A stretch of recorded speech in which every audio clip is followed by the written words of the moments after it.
নমস্কার বন্ধুরা, আজকে চলে এসেছি জলপাইগুড়ি জেলার ফাটাপুকুরের বন্দনা হোটেলে। একেবারে আসাম হাইওয়ে, দেখিয়ে দাও, আসাম হাইওয়ে ঠিক পাশেই এই হোটেলে প্রত্যেক দিন 150 কেজি লাল লাল ঝাল ঝাল দেশি খাসির মাংস ভাত খাওয়ার জন্য বহু মানুষ কিন্তু ভিড় জমায়।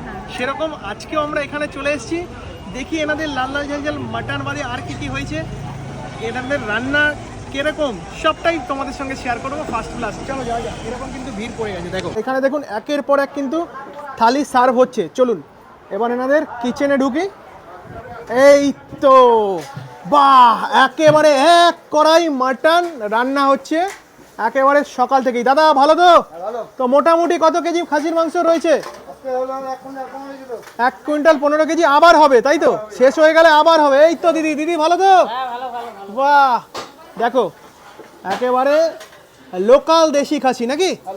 আচ্ছা,